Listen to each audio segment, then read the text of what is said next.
આજની ધર્મ કથા. પ્રણામ.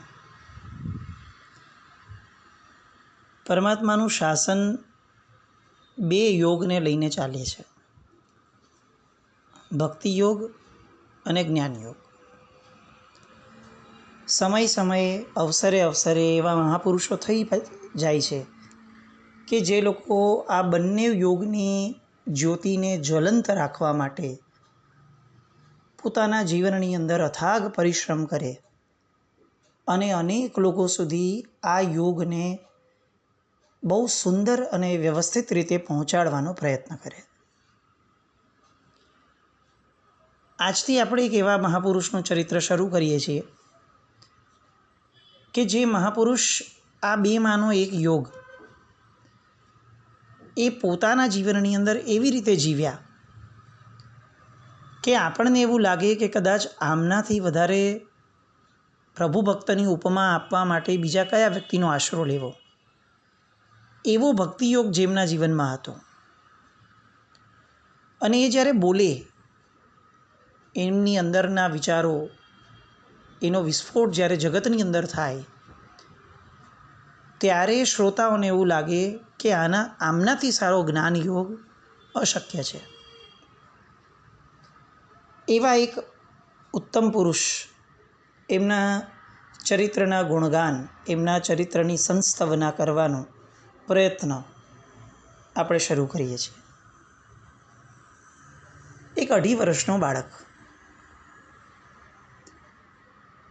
શું ખબર પડતી હશે, કારણ કે આ વાત છે 135 વર્ષ પહેલાંની, 135 years બેક. કોઈ ઇન્ફોર્મેશનનો યુગ હતો નહીં એ, અને એમાં પણ પાછી આ વાત હોય એક ગામડાની, એટલે ગામડાનું જીવન, આનંદમય જીવન, અને જે મળ્યું છે, જેટલું મળ્યું છે, જેવું મળ્યું છે, એનો આનંદપૂર્વક સ્વીકાર કરી અને જીવનારું જીવન, એકબીજા સાથે પોતાને મળેલી જેવી પણ વસ્તુઓ છે એ બધાનો વિનિયોગ કરી અને જીવનારું જીવન. આવી એક ઉત્તમ આર્ય સંસ્કૃતિને વરેલું એક ગામ.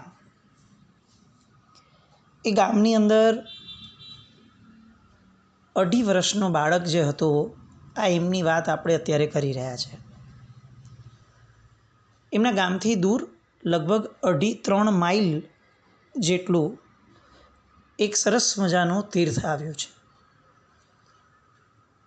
ભોયણીજી તીર્થ.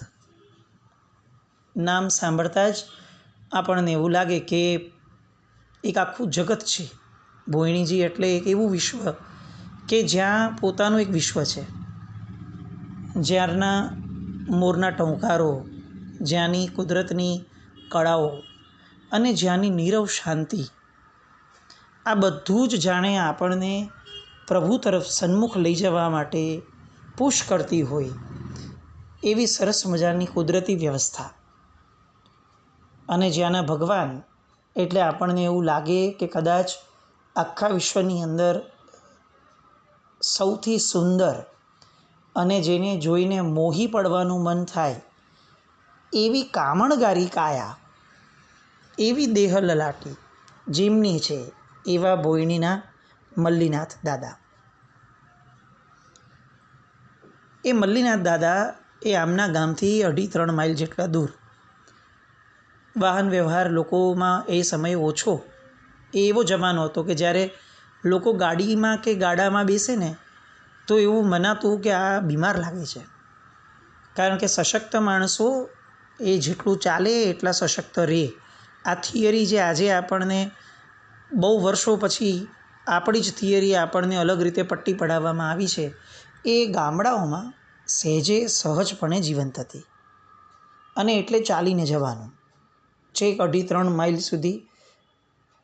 દીકરાને 2.5 વર્ષના બાળકને બાપા ખભા ઉપર બેસાડી અને ચાલતા જાય. સાથે સાથે ગામના અનેક લોકો પણ છે. એ ભોયણીજી તીર્થની અંદર એક મેળો લાગ્યો છે અને બધા હોંશે હોંશે ગામના જૈનો એ બધા ત્યાં જઈ રહ્યા છે. પિતા 2.5-3 માઇલ ચાલ્યા પછીથી થોડો ઘણો થાક કદાચ લાગ્યો હોય એટલે બહાર આવ્યા ઓટલે એટલે ત્યાં થોડું બેઠા, વિશ્રામ કર્યો, ત્યારે બાળક, આ 2.5 વર્ષનું બાળક જે પહેલી વાર પોતાના જીવનની અંદર ભોંયણી જઈ રહ્યો છે, એને કેટલું સમજણ હશે, કેટલી, એ બહુ પછીનો પ્રશ્ન છે, પણ એને પ્રશ્નો બહુ હતા. અને એટલે રસ્તા આખામાં ઘણા પ્રશ્નો પૂછતા જ્યારે એ ઓટલે આવ્યા ભોંયણીના, એટલે પૂછે છે કે પપ્પા આપણે અહીંયા કેમ આવ્યા? અને પિતાજી કહે છે કે આપણે અહીંયા છે ને, અહીંયા મલ્લીનાથ ભગવાન છે, એ ભગવાનને ભેટવા માટે આવ્યા છે. તરત સવાલ આવ્યો કે ભગવાનને ભેટીને શું કરવાનું? તો કે ભગવાનને ભેટીએ ને એટલે આપણને શાંતિ મળે, આનંદ મળે, આપણા ઉપકારી છે, આપણે એમને ભેટવા આવવું જોઈએ, વગેરે ઘણી બધી સરસ મજાની વાતો એ એમણે બાળકની કક્ષામાં બાળકને સમજાવવાની ચાલુ રાખી. વિચક્ષણ બાળક છે, સાંભળે છે વધારે, વિચારે છે એનાથી વધારે, પણ બોલે છે સૌથી ઓછું. સાંભળી લીધું. હવે પિતાશ્રી જરાક રિલેક્સ થઈ ગયા એટલે અંદર બાળકને લઈને જાય છે. ભગવાનને જોતા વેત જ જાણે આખો થાક ઉતરી ગયો હોય એ રીતે ભગવાનને જોઈ આનંદિત થઈ અને એમના મુખમાંથી સહજપણે સ્તુતિઓની ધારા નીકળે છે. આ બાજુ આ છોકરો 2.5 વર્ષનો બાળક, એ પોતાના પિતાને આટલા ઉલ્લાસમાં, એણે પોતાના 2.5 વર્ષમાં એક તો સમજણનું સ્તર આવ્યાને બહુ થોડો સમય થયો, પણ આટલા આનંદિત એણે એના પોતાના પિતાને બહુ ઓછા જોયા હશે. એટલે એ ભગવાનને ઓછું અને પિતાને વધારે જુએ. અને પિતાને જોયા પછી એને એવું રિયલાઇઝ થયું કે સામે જે છે આ ભગવાન, એની અંદર કંઈક એવું હશે કે જેના કારણે મારા બાપા આટલા ખુશ થયા. એટલે હવે બાપાને જોઈને ધરાયેલું આ બાળક હવે ભગવાનને જુએ છે અને બસ ભગવાનને જોતો રહે છે. પિતાની સ્તુતિ વગેરેઓ પૂરી થઈ, ચૈત્યવંદન વગેરે વિધિઓ થઈ ગઈ, આજુબાજુ દર્શન બધે થઈ ગયા, બાળક બેઠો છે. ઇન જનરલ કૂદકા મારતો હોય, આ અહીંયા આજે બેઠો છે, શાંત ઠરીઠામ થઈને બેઠો છે. પિતાને એમ થયું કે ચાલો મને અનુકૂળ થઈ રહ્યું, મારા દર્શન વગેરે સચવાઈ ગયું, અને હવે બાળકને કહે છે કે ચાલો બેટા હવે જવાનો સમય થયો. પેલો બાળક ના પાડે છે કે ના, હું નહીં આવું. સેજ એમ થયું કે બાળક છે એટલે કે બેટા સમય થઈ ગયો છે, ચાલો હવે આપણે અહીંથી વિદાય લેવાની છે. ફરીથી બાળકનો એ જ જવાબ કે ના, હું નહીં આવું. હવે થોડોક અવાજ કડક થયો અને વાત પણ બહુ ડાયરેક્ટ આવી કે તને કીધું ને આપણે હવે જવાનું છે અને આપણે હજી આપણા ગામે પહોંચવાનું છે. બાળક કહે છે પણ મારે નથી આવવું. અને પિતાશ્રીને સવાલ પૂછે છે તારે કરવું છે શું? અહીંયા બેસીને શું કરીશ? હું તો વયો જાઉં છું. અને બાળક કહે છે કે તમારે જવું હોય તો જાઓ. હવે પિતાને થોડું આશ્ચર્ય વધે છે કે 2.5 વર્ષનો બાળક ક્યારેય ઘરમાં આવી જીદ નથી કરતો, આજે કેમ આવી રીતે વર્તન કરે છે? તમારે જવું હોય તો જાઓ. બાળકમાં ભય નથી કે એકલો શું કરશે? અને તરત પૂછે છે કે તો તું અહીંયા શું કરીશ રહીને એકલો? અને ત્યારે બાળક એક જવાબ આપે છે, પિતાજી મારે ભગવાન જેવા બનવું છે અને એ બનવા માટે મને એવું લાગે છે કે હું અહીંયા બેસીશ. એ બાળકની કાલી ગેલી ભાષામાં આ ઉત્તર હશે. શબ્દો કદાચ આ એક્ઝેક્ટ હશે એવું નહીં, પણ કેટલાક શબ્દો જે એક્ઝેક્ટ હતા એ આ હતા કે મારે ભગવાન જેવા બનવું છે. પિતાને એવું લાગ્યું કે આ ક્યાંકથી સાંભળી લીધું હશે, એટલે ફરીથી એને કીધું કે તું ચાલ, અને એને હાથ ખેંચ્યો અને બાળકે જોરથી કીધું કે ના પિતાજી, હું અહીંયા જ બેસીશ. મારે ભગવાન જેવા બનવું છે અને એની માટે હું અહીંયા જ બેસીશ. અને ભગવાનને જોઈ રાખે છે. હવે તો આજુબાજુના લોકો પણ આ ખેલમાં જોડાય છે કે આ અચાનક 2.5 વર્ષનો બાળક આટલી સારી વાતો.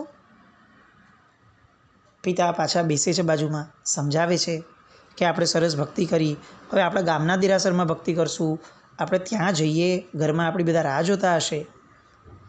બાળકના મોઢામાં એક જ જવાબ છે, હું નથી આવતો, તમારે જવું હોય તો જાઓ, હું અહીંયા જ રહીશ, મારે ભગવાન જેવા બનવું છે.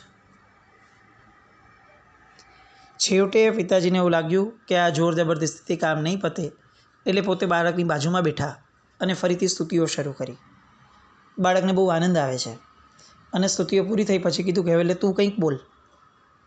બાળક પાસે પોતાની કાલી ગયેલી ભાષામાં બોલવા જેવું પણ કંઈ હતું નહીં. 2.5 વર્ષની ઉંમર છે હજી તો. અને પછી એમ કીધું કે બોલવાનું પૂરું થઈ ગયું, ચાલ હવે છે ને આપણે ઘરે જઈને બીજું પાકું કરી આવીએ અને પછી ફરીથી અહીંયા આવીને બોલશું, ત્યારે તું એમને કહેજે કે તારે એમના જેવું થવું છે. બાળક છે, માની ગયું. દેરાસરની બહાર નીકળ્યા. બહાર ગયા પછીથી કંઈક કોઈકે બોલાવ્યું અને અટક્યા અને આ બાળક ઊંધો ભાગ્યો. પાછો દેરાસરમાં ગયો અને ભગવાનને જોઈ અને કંઈક બોલીને આવ્યો. એ જે કંઈક બોલીને આવ્યો એ આજે પણ એ સસ્પેન્સ છે કે શું હતું. પણ આવ્યો. પિતા આ દ્રશ્ય જુએ છે. પિતાને ખૂબ આનંદ થાય છે કે આ વારસાગત મળેલો ધર્મ એ 2.5 વર્ષના બાળકમાં પણ કેટલો સુંદર રીતે પ્રાદુર્ભાવ એનો થયો છે. પણ આ 2.5 વર્ષના બાળકના જીવનની અંદર આ પ્રસંગ એક શરૂઆત ઊભી કરે છે અને આ શરૂઆતે એમના જીવનની અંદર જે બદલાવો લાવ્યા એ તો આપણે ચરિત્રમાં આગળ જોશું. પણ આ પ્રસંગે પરમાત્માના શાસનને એક બહુ મોટી ભેટ આપી. આપણે ઘણી બધી વાર આવું અજૈન શાસ્ત્રો કથાઓ વાંચતા હોઈએ ત્યારે આપણને 2 નામ બહુ પ્રાઇમ ભક્તિયોગનું નામ આવે એટલે આપણને યાદ આવે. સ્ત્રીનું નામ હોય તો મીરાબાઈ અને પુરુષનું નામ હોય તો નરસિંહ મહેતા. આ એક જાણે બ્રાન્ડ એમ્બેસેડર હોય એ રીતે સાંભળતા સાંભળતા આપણે નાનપણથી મોટા થયા. ભક્તિ કોની? તો કે મીરાબાઈ જેવી. ભક્ત કવિ કેવા? તો કે નરસિંહ મહેતા જેવા. આપણને આવો ક્યારેક વિચાર આવવો જોઈએ કે આપણામાં આવા નામો નહીં હોય કે એવા ભક્ત કવિઓ કે જે કવિઓના નામ લઈએ ને આપણને એમ લાગે કે યસ, નરસિંહ મહેતાનું આખું ચરિત્ર જાણે એપ્લિકેબલ થાય છે. એમનો ભાવ, એમની ભક્તિ, એમની પ્રભુ પ્રત્યે જેવી સમર્પિતતા, એ નિશ્ચિંતતા, એ સમર્પણ, એ આનંદ, આ બધું આપણે ક્યાં એપ્લિકેબલ થવું? અને એમાં પણ આપણી પાઠ પરંપરાની અંદર ક્યાંય આવું મળી જાય તો કેટલું ઉત્કૃષ્ટ લાગે કે જ્ઞાન યોગની સાથે ભક્તિ યોગનો આવો સમન્વય થયો. આ 2.5 વર્ષના બાળકે ભક્તિ યોગની એવી પરાકાષ્ઠા પોતાના જીવનમાં ઊભી કરી કે આપણે ચોક્કસપણે એવું કહી શકીએ કે હવે જેમનું ચરિત્ર શરૂ થઈ રહ્યું છે એ કથાનાયક એ કદાચ છેલ્લા કેટલાક વર્ષોમાં જીન શાસનના એવા ભક્ત કવિ થયા કે જે ભક્ત કવિ અજૈનો માટે નરસિંહ મહેતાની ખોટ જેવી રીતે ન પૂરાય એમ જીન શાસન માટે પણ આમની ખોટ પૂરાય એવી આજ સુધી વ્યક્તિ મળી નથી. આવું ભક્તિપૂર્ણ હૃદય, આવી કવિત્વ શક્તિ, આવો પરમાત્મા પ્રત્યેનો અહોભાવ 2.5 વર્ષે જેણે વિચાર્યું કે મારે ભગવાન જેવા બનવું છે અને એ પછીથી આજે પણ એમની કોઈ પણ કૃતિઓ વાંચીએ, સાંભળીએ તો એ સાંભળતા સાંભળતા જાણે આ વાતનો પડઘો આપણા પણ મગજમાં પડે.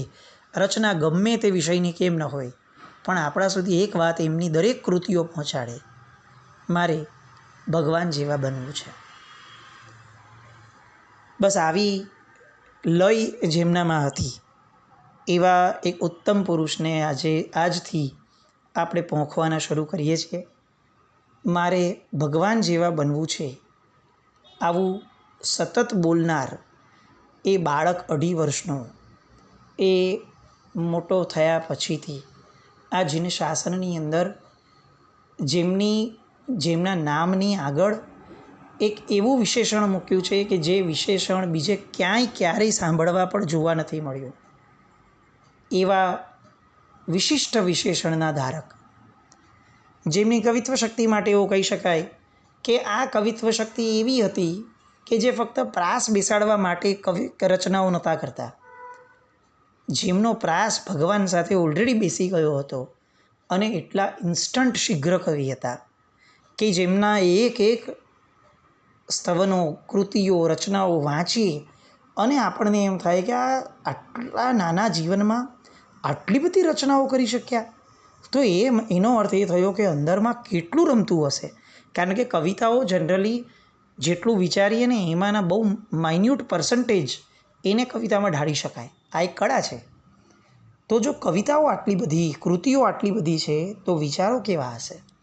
એ વિચારો આટલા બધા હતા, તો એનો અર્થ એ થયો કે વિચારોની જનેતા એટલે કે અંદરનો અહોભાવ એ તો કેટલો બધો હશે. કવિ કુલ કિરીટ આ વિશેષણ જેમની માટે લાગતું હતું એવા પરમ પૂજ્ય આચાર્ય ભગવંત શ્રીમદ વિજય લબ્ધિ સુરીશ્વરજી મહારાજા, એમના જીવન ચરિત્રનું આજથી આપણે શરૂ કરી અને પદાર્પણ કરીએ છીએ. આ એવા ઉત્તમ પુરુષ છે કે જેમનો ભક્તિ યોગ અને જ્ઞાન યોગ, જેમનો શાસન પ્રભાવનાનો યોગ અને જેમનો સ્વયંની સાધનાનો યોગ, આ બધા યોગ આપણી માટે આપણને અચંબિત કરી દે એટલા જબરદસ્ત આદર્શ પૂરા પાડનારા છે. અને એવા ઉત્તમ પુરુષનો જન્મ વિક્રમ સંવત 1940ની અંદર ગુજરાતના એક ગામડામાં પોષ સુદ બારસના રાત્રિના સમયે ચંદ્ર જ્યારે પોતાની મધુરતમ શીતળતા વરસાવી રહ્યો હતો એવા સમયે જેમનો જન્મ થયો હતો. માતાશ્રીનું નામ હતું મોતીબેન અને પિતાશ્રીનું નામ હતું પિતાંબરદાસ. આ બંને બાળક અને આ બંને માતા પિતા એમના ઘરે અવતર્યું આ બાળક અને ગામનું નામ હતું બાલશાસન.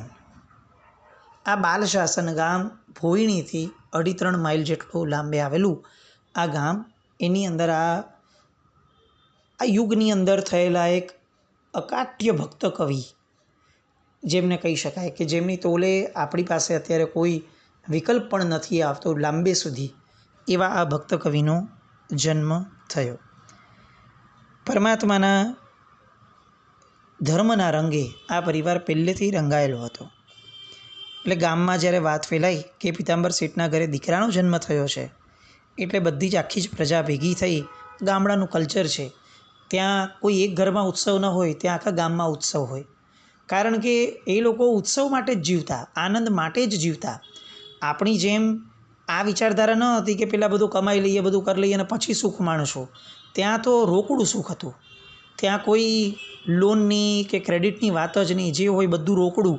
એવું આપણા ગામનું આ કલ્ચર, એ સંસ્કૃતિની અંદર જન્મેલા આ બાળક અને એને જન્મતા વેત વધામણી આપવા માટે આખું ગામ ભેગું થાય એટલે બોલે કે આ દીકરાને ભગવાન લાંબુ જીવાડે અને શેઠનું ઘર જે છે એ ભર્યું ભાદર્યું રાખે. આવા સુંદર મજાના આશીષ, શુભ આશીષ ગામના લોકો સતત અહીંયા આવી અને એમના ઘરે આપતા હતા. શેઠ પણ પોતે પાછા બધાની આ શુભાશીષને ઝીલે છે કે પૂર્વના પુણ્યને ફળ્યા છે, શાસનદેવે મહેર કરી છે અને મારા ઘરે દીકરાનો જન્મ થયો છે. સ્વજન સંબંધી પરિજનો પણ બધા બાળકને જુએ છે અને દુઆઓ આપે છે કે આ જે બાળક છે એ બાલ શાસનનો નહીં, આખા ગુજરાતનો કંઈક લાડીલો બને અને આ ગુજરાતની અંદર આપણા ગામનું બાલ શાસનનું નામ રોશન કરે. એવી સુંદર મજાની આશીષ આ બાળકને એમને જે પણ આશીર્વાદ આપવા આવતા આ બધા આપવા લાગ્યા. સમય ગયો અને બાળકનું નામ પડ્યું લાલચંદ. અને હવે આ લાલચંદને જે છે પિતાંબરભાઈ હૈયાનો હાર અને કોટનું માદળિયું એ ન્યાય એને સાચવે છે, લાડકોડમાં ઉછેરે છે.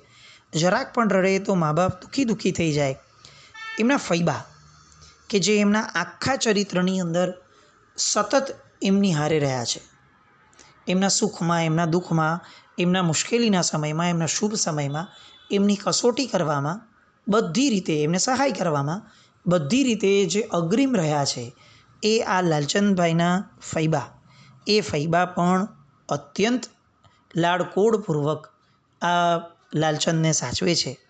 અને એ જાણે હશે તો એવું લાગે કે આખું ગામ અત્યારે આનંદિત અને પ્રફુલ્લિત થઈ ગયું છે. આવું એ મહામાનવનું બાળ સ્વરૂપ હતું. આ બાળ સ્વરૂપમાંથી આગળ વધી હવે આ બાળક કઈ રીતે પોતાના જીવનની અંદર આગળ વધતા એક મંજિલ કાપે છે. અને એ મંજિલ કાપવામાં કેટલી મુશ્કેલીઓ પણ કદાચ આવી છે. એ બધાની વાતોને આપણે ચરિત્રમાં આગળ વધતા જોઈએ. જીન આજ્ઞા વિરુદ્ધ કંઈ પણ બોલાયું હોય તો મિચ્છામિ દુક્કડમ જૈનમ જયતિ શાસનમ.